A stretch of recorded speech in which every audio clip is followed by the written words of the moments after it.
Okay, Seif here, you're there. Let's do this again.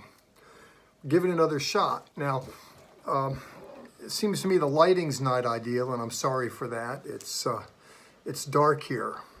It's in the evening, and I wanted to knock this lecture out, and maybe the next one for Friday. I'm trying to get ahead of things. I'm just so overwhelmed with things that I need to do here in Cambridge. But what I wanted to do was just knock out the second of a four-part introduction, not to the course, but to the literature. And I know you're getting some sense of what I'm all about, and you'll even have more of a sense of what this is all about, as in this four-part introduction to the literature. I'm wanting to introduce you to the sense and sequence of the way it all unfolds. I want to remind you on the front end, we're going to pray, of course, and we'll look at the literature some more, but I want to underscore something here, and that is that when you're opening up the Old Testament, what you're doing, in effect, is you're looking into Israel's family diary. I mentioned that. Of course, the Bible is the church's book. It belongs to all people. But when you're looking at the Older Testament, you're looking at literature that wasn't written to, for, or about 21st century Christian people. Now, certainly it applies, but, I subscribe to a statement that really is axiomatic, and that is that the first interpretation of any text belongs to the people to whom it is speaking. And that's true whether we're looking at what Paul is saying to the Ephesians or whether we're listening to what Moses is saying to Hebrews. What we want to do is take leave of the moment and climb back into another world. And it starts off simply enough, though my approach may be a little different than what you're used to for Garden Variety Church Bible teaching. It's the story, though I bring my own vocabulary and my own ways and means to it, in looking at the origin of the biblical drama, the Pentateuch, Moses, and all the rest. There's some familiarity with that. Now, we're going to evolve into unfamiliar territory here. And with that in mind, you might recall I told you that I had uploaded a chart, and I want you to keep this in mind. I want to speak to you about this chart, which provides something of an heuristic model to enable you to organize your thinking. And you've heard me at the outset to alight upon these foundational books, Genesis, Exodus, Numbers. I haven't done Joshua and Judges yet. I'll do that quickly. And then we go into the more complex. But what I want to just commend you on the front end, on the assumption that you have, in fact, received this. You've fished it out of your course documents. When it comes to the Old Testament, and this is particularly true, mind you, for historical purposes, and this is the section, there's different genre, there's different types of Old Testament literature, but particularly with looking at it historically, I want to give you a picture for something I've already told you. If you look at this chart and look at this horizontal axis here, you'll see there are 11 books noted. And I've already mentioned those books to you. And I've told you that if you would read these books in this order, it gives you the basic storyline of the Older Testament. Everything else comes into a period that's noted in these 11 books. These 11 foundational books give the basic structure. And I want to just commend this to you again with a visual. It starts at Genesis, Exodus, Numbers, Joshua, and Judges. And you'll note there's lines here and here. It denotes, for my purposes, the periodization of Old Testament history, not genre, but different periods. And I'm imposing this grid on it, this tripartite division, because it helps make some sense of it. I call this first period the formulative era. It begins with the promise in Bereshit in Genesis, where God says, I will make of you a great nation, we see that nation coming forth in Exodus. Finally, Moses runs his course, and he passes the baton to Joshua, who leads them into the land. There's a number of years at play there where you have the conquest of the land, subsequent to which, after Joshua, as you'll see, we have this period of judges, where there's no longer a centralized leader and everyone backslides. It just becomes a very swampy world. We'll get into that today. The reason why I'm mentioning this here is you have this seminal promise in early Genesis where God says, I'll make of you a great nation and a great people. By the time you get to Joshua and Judges particularly, you have the emergence of this nation, this Hebrew nation, and they're placed in a land. They don't perform very well, but the point is the people are in a land. God promised in Genesis 12, 1 through 3, I'll make of you a great nation, a great people, etc. And we see the emergence. Now, there's something of a paradigm shift socially that's going to take place. We're going to see as we review that, Judges, well, Joshua at the first is characterized by Joshua, the centralized leader. God says to him, as I was with Moses, I'm going to be with you. You're going to lead him on to good success. Cool on that. And he does. His life runs its course. As for me and my house, we will serve the Lord. And he's intransigent. He's doggedly determined. He's bold about it. And he leads them into the future. Absent him, there's no longer a centralized leader. The different tribes are to go to their tribal allotments. And they each do what's right in their own eyes. And they're, as we're going to see, constantly overrun by their enemies. It's in the aftermath of that, or better in conjunction with that, that the people beg the last of these judges, Samuel, to appoint a king. A strong, centralized leader that can galvanize these tribes. And he forges them into a federation. He militarizes them. Saul does at the first. He doesn't start off very well, and he's going to deteriorate on the quick. And we'll see in this other period, after Judges, we have this monarchical era, so-called. And that's the word I want to impose, monarchy. Starts off with Saul, not so good. Then David, a good start, but then he falters. Solomon, a good start, he falls hard. And what happens after Solomon? And we find the story of David's rise against Saul's demise in 1 Samuel. In 2 Samuel, it's all about David. And he's going to deteriorate. Solomon is going to come to power, subsequent to which then there's going to be a civil war that's noted in the books of Kings. You have 1 Samuel, 2 Samuel, 1 Kings, and 2 Kings. There's going to be a civil war. You'll note here I have a line. Here's this formulative era here on this side. On this, from here to here in Old Testament history, we have the monarchy that's told during the period of Samuel and Kings, or Shmuel and Malkim in Hebrew. We have, there's this one line here, there's a united monarchy. Saul, David, Solomon, and then when we get to Solomon's son Rehoboam, you'll see there's a split. It's like a fork in the road, here and here. There's going to be a civil war. The 10 tribes are going to pull away to the north under Solomon's heir. He's going to facilitate the split because he's a worthless piece of human wreckage. And the 10 tribes are going to pull away. It's kind of like in America, the north and the south. You have the northern kingdom, which is called Israel, and you have the southern kingdom, which is called Judah.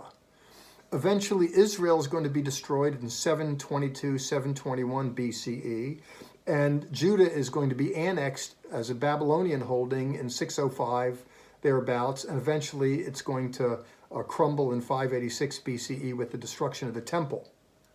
That's going to bring to a close the period of the monarchy. Now I'm imposing this, the formulative era, Abraham, Moses, Joshua, the period of the judges, the birth of the nation, getting into the land, and then you're going to have the monarchy here. and it gets complex. This is where we're going to go into the unfamiliar. I mentioned this at the outset. When you look at some writings in the Older Testament, it'll say in the days of so-and-so king of Israel and so king of Judah, such and such happened. And this notes this bifurcation, this division. We have a united monarchy and then a divided monarchy. There's in effect two kingdoms. And you can see here associated with Solomon's era, you have Saul, David, and Solomon. There are bodies of literature, Proverbs, Ecclesiastes, Shir HaShirim, Song of Songs, attributed to Solomon, associated with him. And similarly, when we look at these historical books, we're looking at Shmuel and Malking, 1st and 2nd Samuel, 1st and 2nd Kings, 1st and 2nd Chronicles are written. It's a tad bit superfluous, but it expands.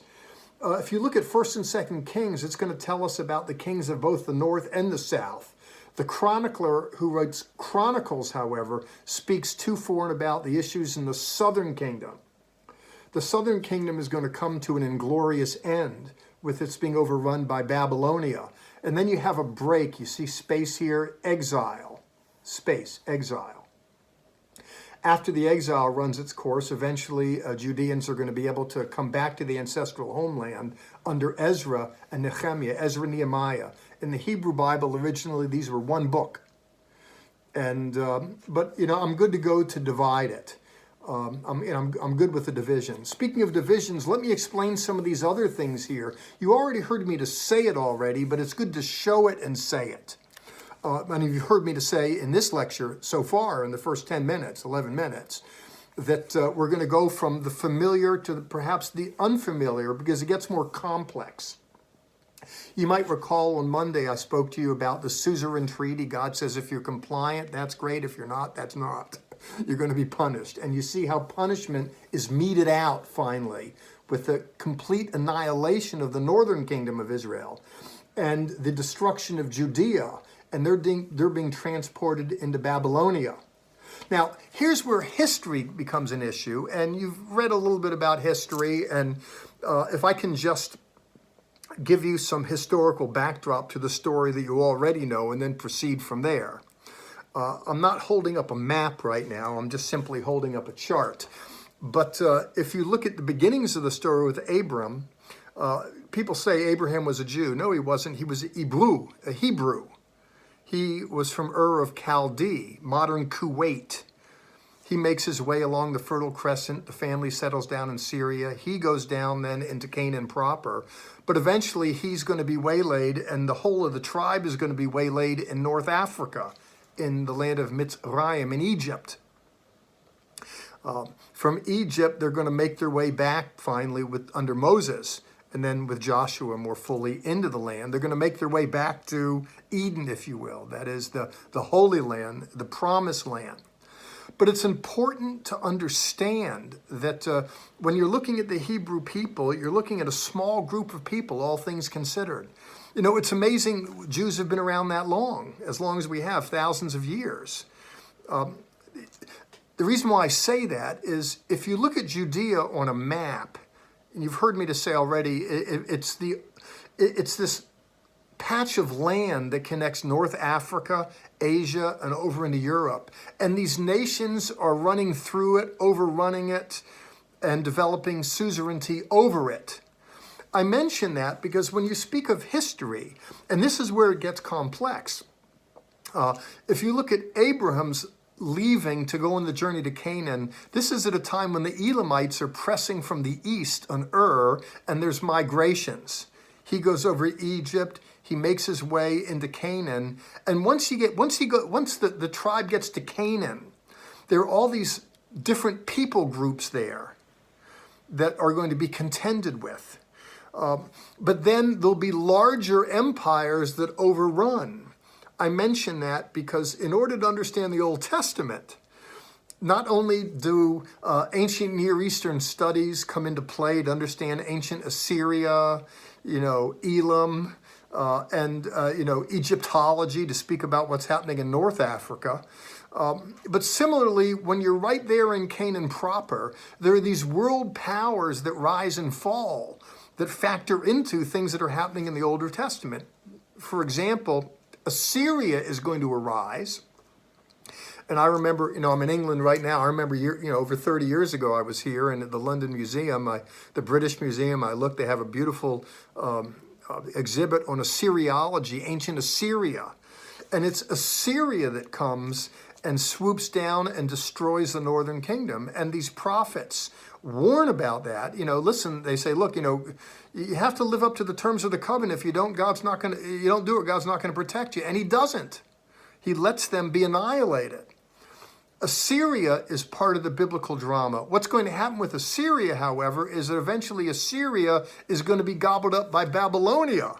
And then Babylonians going to sweep into the region, and they're going to gobble up the southern kingdom of Judah and take Judah into captivity. And then Babylonia is eventually going to be overrun by the Persians.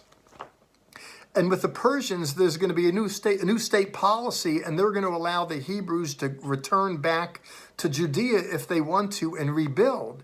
And I said all that to say this: history plays into the drama so significantly, there's no way to really understand the Older Testament drama without understanding the historical world within which the drama plays out.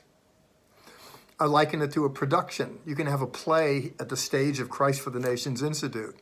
Now you're just watching a video with some guy with a shaded face, but sorry about that. But it is what it is. I got to knock these things out when I can, and I don't have daylight coming through my windows right now. I'm relying on this light, and I know it's not good, and, I'll try and go with daylight, but I'm just so busy through the week that I just needed to knock this stuff out when I can, because I got a lot of reading to do myself. Just like I'm making you read. Well, they make me read. There's just a lot of it. But the history is so important. When you're reading the Older Testament, it's not just that you're entering into somebody else's world, the Hebrew people's world, but you're entering into a whole other world, period, and it's rather complex. And it takes a little bit of savvy, a little bit of discipline in order to come to terms with it. It's taking leave of the moment to climb into another world. And we're going to pray together, and I'll do my second of a 4-part treatment of the Older Testament, and we'll dive a little more into that world by getting into some more of the particulars associated with the biblical drama. But as I'd said, and as you've read, on the assumption that you've done the reading, and by the way, you must do the reading. I don't want excuses. I want reading. Get it done beforehand. This stuff makes more sense if you've done prior reading. If you haven't done reading, there's no way to really derive any benefit from it. But it's this complex world, and it's going to become more complex as we make our journey through the day. In this lecture, 25 more minutes or so. Well, we're going to pray together. I'll lead you in prayer, and then we'll go at it, okay? Good deal. Lord, we come before you and bless your name, and thank you for these good people minded to offer me an opportunity to give a telling of the Old Testament drama, Father. I pray that you help them to glean what needs to be gleaned. And if it's all too confusing right now, Lord, just for them to experience it and develop an appreciation for the complications associated with it, I'm happy with that. But I pray you enlighten their minds and hearts. In Jesus' name, amen. Okay. Well, we left off with the, and I'm flipping through, I have a little notebook here that I used to make students buy that I put together. You've heard me to walk through the Pentateuch and tell you when the different books were written and the story behind it. After Moses, of course, we come to Joshua. And by the way, if you're interested in Joshua and the conquest, and I'm a military kind of guy, you have to be a little bit if you're going to be a police officer, and, I have an assault rifle I take out on patrol, and I have a Glock, and, it's, I try and be nice to people, and I want to do it, but if they want to take it if they want to go another way with it, well, we'll go hands-on or worse. I've never shot anybody, but 97% of police never fire a gun except for on the range. And I hope to never have to. Of course, I'm much less on the streets, but I have that kind of bravado, that little military side of me. It's worth underscoring, if you look at these biblical people, they're soldiers. That's another way that they can be unlike us. You wouldn't think of that for religious purposes. You go, wait a minute, that can't be. Moses said, thou shalt not kill. No, he didn't. Ten Commandments doesn't say thou shalt not kill. It says thou shalt not murder. Murder speaks of a brazen, wanton disregard for life and killing. That's murder. But these men were soldiers and were vested with the responsibility to go to war. And some people do that. It's a different kind of world. It's a different orientation. Moses was something of a military leader in a sense. I mean, he's a priestly, kingly kind of fellow at one level, but he's beckoning people onward into the battle. He runs his course, and at 120 years of age, and he passes the baton to somebody else, Joshua. And if you're interested in the conquest per se, you could Google my name, Jeffrey Seif, and I did a television series. I work on television. This is coming to you on Wednesday morning. Wednesday nights, Daystar, I appear after dinner, and on Friday nights, and on Thursday nights on Trinity Broadcasting Network. But I did a series. If you Google my name, Jeffrey Seif, Joshua, More Than a Conqueror. Actually, it was a series that I did and aired a year ago, an 8-part series. I actually go to the places where these battles were fought, and we have dramatic reenactments that offer a telling of them to reconstruct them. And then I look to extract certain spiritual principles from all that can be applicable for today, which, by the way, I'm less inclined to do here. Most preachers open up a Bible. How does it relate to people today? And, being an Old Testament survey professor, at one level I could care less, because this is more about helping you understand yesterday than it is to make the application to today. How the Bible applies today is the most important thing as a rule of thumb, but it's unimportant for my purposes here. The Old Testament survey just gets you back to the biblical world to reconstruct it. How you apply it and bring it forward is another story. So I'm less inclined to do that. Here with Joshua, and Joshua is the 4th foundational book. The key chapter there is chapter 6, verse 27. Victory is the key word, where, if you follow the Lord, difficulties notwithstanding, he'll lead you on into victory. And that's what we see at play with Joshua. But we're going against different people groups, these tribal kingdoms that are nestled in Canaan, different people groups. Canaanite is a rather broad term. There's different ites, Moabites, Ammonites, Amorites, there's Philistines on the eastern coastal plain, there's Jebusites that are there in the capital city, there's different ites, there's different people that have a toehold. Joshua leads military campaigns against that in order to knock out the main power bases of resistance. And with that attended to, then he dispatches the tribes to go back to their allotments. He takes a humble allotment for his own family, and he dispatches them to go their way. I liken the battles in Joshua to a military campaign where you send in the special forces, the Delta guys. My wife, for a Christmas present, she brought me special lessons with a Delta Force soldier about using an assault rifle. That's a strange, birthday present, but she knows she has this kind of guy, and she got it for me. Well, you have these special forces types that go in and knock out the main power bases of Canaanite resistance. With that attended to, the army, in effect, disbands. The tribes go to their respective areas, and then those tribes are to go in there and do mop-up operations in the period of the Judges. But in any case, in Joshua, you have, the key word is victory. You have centralized leadership. He's in charge. And there's nothing like being involved in a web of relationship where there's someone who is proactive.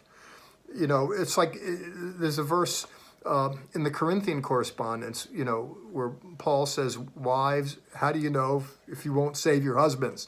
The question there, if you have a believing spouse and an unbelieving spouse, if there's someone with that resolution, with that determination, that has an effect in the family system. I mentioned this parenthetically. I remember I went and did a continuing ed stint at Harvard University, and Barry, my wife, was, well, why do you do that? You really don't need that. But then I did it. She was gracious. Let me do what I do. I earn the money. I can spend it. And I went and did it. And funny, last week she finished her continuing ed thing at Harvard University because she's involved in a family where, someone that's close to her has that kind of energy, focus on education. Others kind of get drawn into that.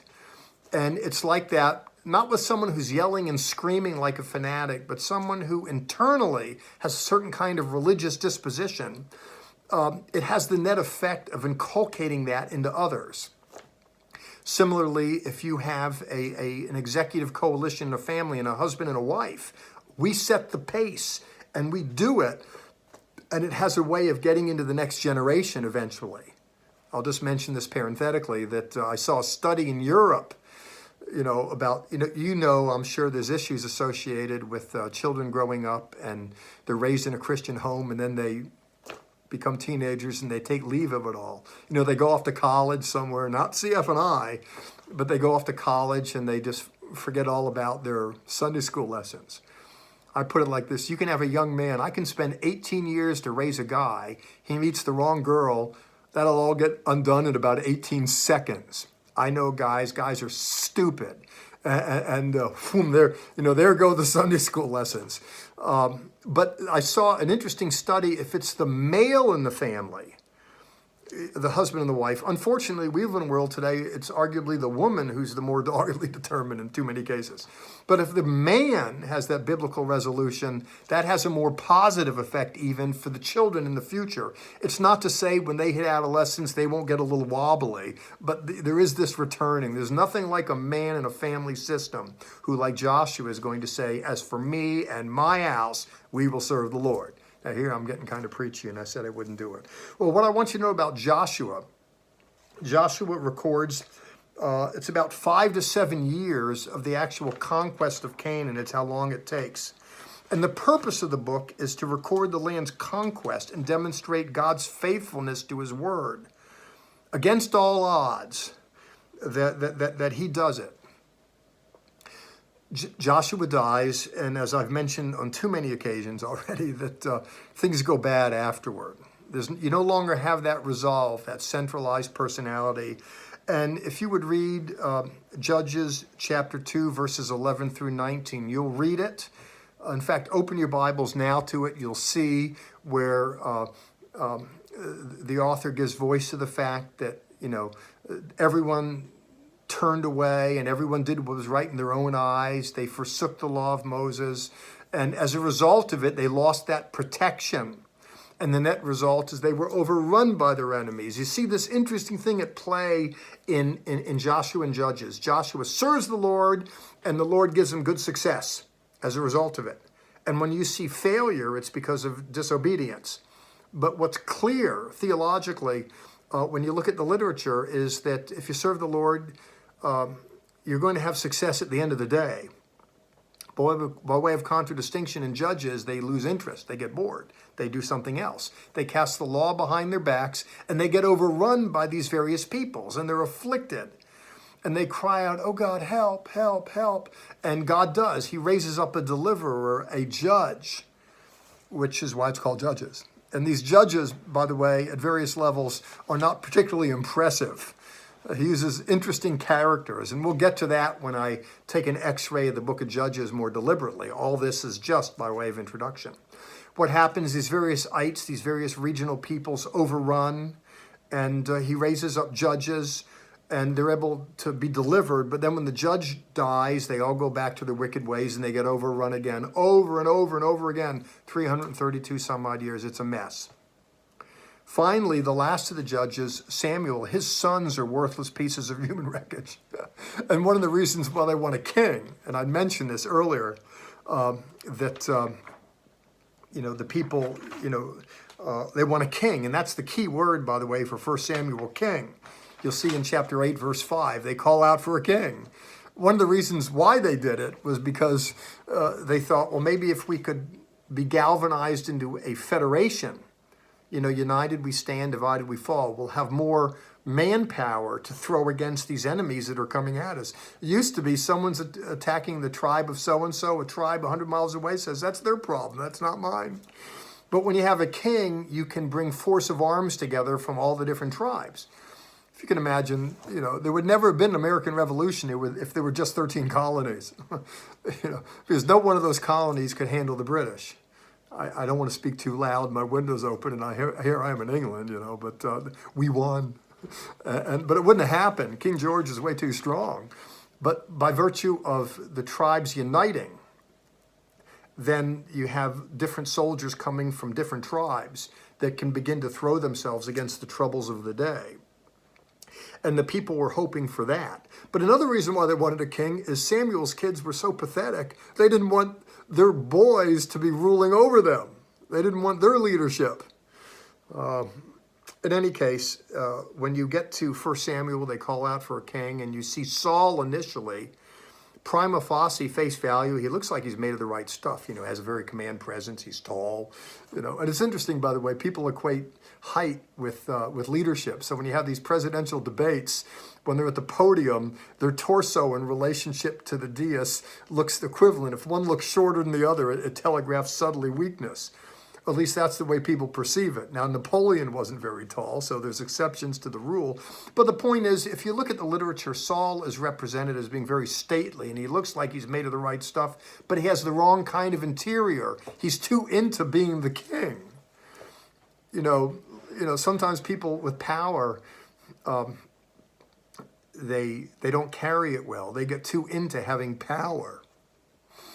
It's like that. There's this natural. I was such a screw up and a loser in life, and I remember when I was ordained and I was Reverend Jeffrey Seif, I couldn't wait to get it on my business card because it telegraphed, a title that in my mind gave me a little social power. And then when I got a doctorate, Dr. Seif, you can't help but get into it a little, but then you got to back away from that. The more mature realize that doesn't mean anything at the end of the day. You know what it's like, too, if you've ever dealt with a police officer, he's relatively new or she's relatively new and, kind of too into having that power. We live in a world today where people are going to be socially empowered, but you don't want to get into it too much. At the end of the day, you want to realize you're like everybody else. That's why it's good for me to tell you, listen, I'm a student like you. I'm Dr. Jeffrey Seif. The reason why I'm doing the talking and you're doing the listening is because I've sat where you're sitting longer than you've sat.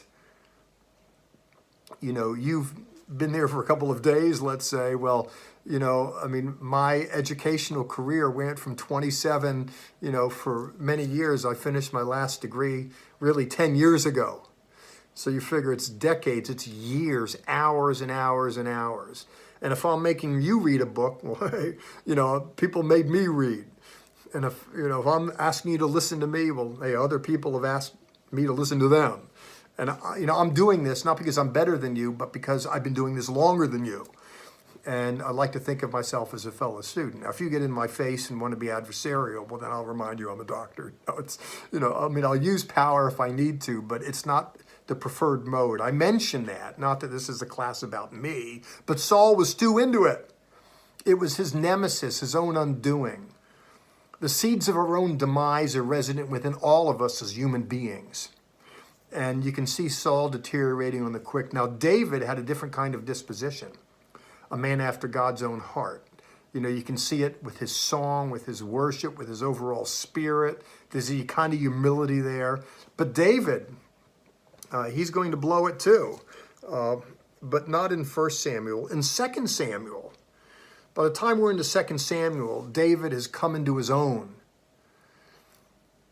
And by the way, I should say, you can read in 1 Samuel where, the prophet goes to, Jesse, David's family house, and God's told me we've got a kid here to make king, and Saul, and Jesse brings out the first son, the next, and the next, and the next. And the prophet says, no, no, no, and you got to have someone here. And his father says, well, there's Davy over there in the barn, but he certainly couldn't be. David is brought forth. He's the man. He's anointed. Isn't it beautiful? Yeah, it is. But David's going to spend the next 13 years of his life running from Saul. Just because you're anointed doesn't mean everything's going to flower immediately. And you see the trials of David. And now you can read through 1 Samuel, in a reasonably, depending on how fast you read, you can read it quick. But really, it's a 13-year period from the time that he's anointed to be king to when he's appointed to be king. You know, it's like you go to a revival service on a Sunday night and lays hands on you and God's called you to destiny, to the nations, and you're so excited. You still have to wake up Monday morning and go back to working at McDonald's. Hey, Jones, you're late. Get over here. And, well, you don't understand. I'm an anointed man of God. Well, wonderful anointed man of God. Go flip those hamburgers. You're working at McDonald's, Your Highness. Or Burger King. You might think you're the king, but here you're flipping burgers for us now, champ. Get to work. You know, just because you have an anointing on you doesn't mean it all manifests immediately. That certainly wasn't the case with David. He had years of hardship that he had to go through. Same thing with Paul, by the way. God anointed Paul, knocked him off his horse, you know, gave him the vision and the call to go. But it's going to take 13 years till he actually is appointed in Antioch, where hands are laid on him, and he is dispatched to go with Barnabas on his first missionary journey. It doesn't always happen on the quick. In any case, you see David, he's made of the right stuff, but he's going to unravel, unfortunately, because he's going to get too comfortable being the king. He's going to send others out to battle, and he's going to be sitting at his house getting a little lazy, and he sees this woman, and he goes, no, that's what I'm talking about. Now, David had too many women on the whole. Kings did that at the time, and I might talk about that at another time. But then what it is he went after a woman, Bathsheba, and that was his undoing. Now, God forgave him for his sins, but his sons didn't. And his problems were compounded by the fact that after he married Bathsheba, and the child who was born of adultery died, but he had another child through her named Solomon. And Solomon was favored in the family dynamic, and he had other boys, David did, who had come to the family more legitimately. And in a primogenitive system where the older boys get the dynasty, that this Solomon was favored was problematic because he was younger and because he came through Bathsheba. They didn't all like that intrusion. And though God forgave David for his sins, he's going to spend, after his bad moment in 2 Samuel, he's going to spend his time running from his own sons. It's rather tragic. But David really is a central character in 2 Samuel. By the time you get to Kings, and here's where it's going to start to get complex. Solomon's son Rehoboam is going to come to power, and you've already heard me to say ad nausea where there's a civil war, and it breaks up into different, in two kingdoms in effect. The kingdom to the north is referred to as Ephraim, Samaria, and Israel. The southern kingdom is called Judah. The key word for 1 Kings is the word division. There's a civil war. It's broken apart. And finally, in 2 Kings, when you look at 1 and 2 Kings, you see the succession of kings. And there's these little sound bites about this king, and then this one followed in the northern kingdom, in the southern kingdom. But it really gives voice to the fact that it all came to an inglorious end. Subsequent to which then, by the time you get to Ezra, the northern kingdom had been decimated for many, many years, and the southern kingdom was overrun and displaced into Babylonia and then Persia subsequent, as the Persians overran Babylonia. And then there's a new state policy, and individuals are beckoned who would like to return to the ancestral homeland. The key word for Ezra, the key words I'd say spiritual restoration, therein, with the new Persian monarch giving permission for displaced persons to return to their ancestral lands, some Judeans go back, and in chapter 6, they begin to rebuild the place. You have temple reconstruction, and you have reformations that are enacted in chapter 9. Now, so they're religiously getting it back together, but what happens is when you look at Nehemiah is back in the Persian court, and some emissaries from Judea return some years later, and he inquires of how things are going back in Judea, and they tell him, listen, you know, the place is in a state of disrepair. Politically, the walls haven't been reconstructed, and it just isn't taken care of. Subsequent to which the king notices that Nehemiah has a dire look on his face. What's wrong with you? And he begs permission to go back to his ancestral land. And in Nehemiah chapter 6, he's going to rebuild the walls. Nehemiah comes back as a governor, if you will. In fact, if you look at this post-exilic era, post is the Latin prefix for after, as opposed to pre, which harks to before. If you look at the post-exilic era, Zerubbabel is the first governor who leads them back. Ezra is this priest, this scribal character, a religious leader, who's there with them enacting reforms, but it's not put together structurally and politically. Nehemiah is going to come as the governor and take care of all of that. You know, and it's like that in a family system, by the way. You take a place like Christ for the Nations Institute. You've heard of Gordon Lindsay, the founder. If it was just him, there wouldn't be a school right now. Gordon was spacey. Gordon, you know, he wrote 250 books, way ahead of his time, brilliant, spiritual, and all the rest. But the real genius behind him and Christ for the Nations Institute was his wife, Frida Lindsay. Now, she was an administrator. No nonsense. Now, I knew Frida, and I could say I've known her well. You know, being old like me I try and pretend like I'm not. You know, I got 10 miles in this morning. Running, and, then when I get back to my room, I do push-ups all the time because I can't get to the gym right now. But, I try and act like a kid or a younger man, but I'm not. But one of the benefits of being old is you have history. And one of the benefits of being at Christ for the Nations over 30 years is I knew people. It's unfortunate today. Most people don't keep a job very long. Most people don't keep a partner very long. And I was married to my first wife before the Lord took her home for 30 years. And people went, wow, you were married 30 years, like that's something great. Barf, that's stupid. The only reason why that looks good is because we live in a culture where it's so bad. You know, people marry for an ideal. They think they got a raw deal. They'll go searching for a new deal. I like sticking to stuff. And I've been around CF&I, and I'll tell you, Frida Lindsay, no nonsense. She was an administrator, took care of business. It's like that in my family system. I'm kind of a wild and crazy kind of guy. I have a number of jobs. I earn the money. My wife's the real genius. My first wife, Patty, she took care of all the business.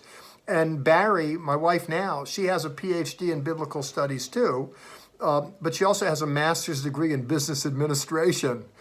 And hey, what do you think, honey? Can we do this? I mean, I don't mind sharing the power. You know, she's really the administrator behind our household affairs. You need to have one and the other. And if you look at the post-exilic era, Ezra was that spiritual leader. We're going to look into him more, and we're going to look in all these books more. Nehemiah was the administrative head. Now let's go back to this chart as I finish up today. Let me just take you back to where we began. You've heard me to say, if you look at the Older Testament historically, there are 11 foundational books here on this horizontal axis. And if these books are read in this order, Genesis, Exodus, Numbers, Joshua, Judges, 1 Samuel, 2 Samuel, 1 Kings, 2 Kings, Ezra, Nehemiah, it takes you through the whole of the Old Testament historically. If you look at the end of the Old Testament, as the Old Testament comes to a close, Judea is annexed as a Persian holding. What's going to happen is Persia is going to be overrun by the Greeks, Alexander the Great. And then, Alexander's empire is going to be divided amongst generals. And eventually, the Romans are going to take over what's left of all that. And hence you get to the New Testament era where Judea is annexed as a Roman holding. Here in the post-exilic era, it's a Persian holding. Here, it's a Babylonian holding. Here, initially, it's relatively autonomous. There's a lot of history in it. And so you've heard me to say that you really can't fully grasp the Older Testament historically. People say, well, here's what, I read the Old Testament, here's what it says spiritually. Don't tell me spiritually before you can tell me materially. Show me that you've developed an acquaintance with the literature. Once you understand the basic storyline, what's going on, then you can understand the other books. Now, we'll get to this in our next, later on down the road when we look at prophetic literature. We'll look at sapiental literature here, wisdom literature. It's a different type. Wisdom literature doesn't demand understanding history.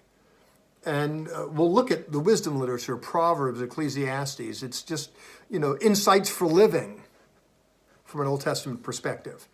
But by the time we look at the prophets, it's important to understand what's happening in these moments to understand what the prophets are saying. There's two northern prophets, Amos and Hosea. There's 6 southern kingdom prophets.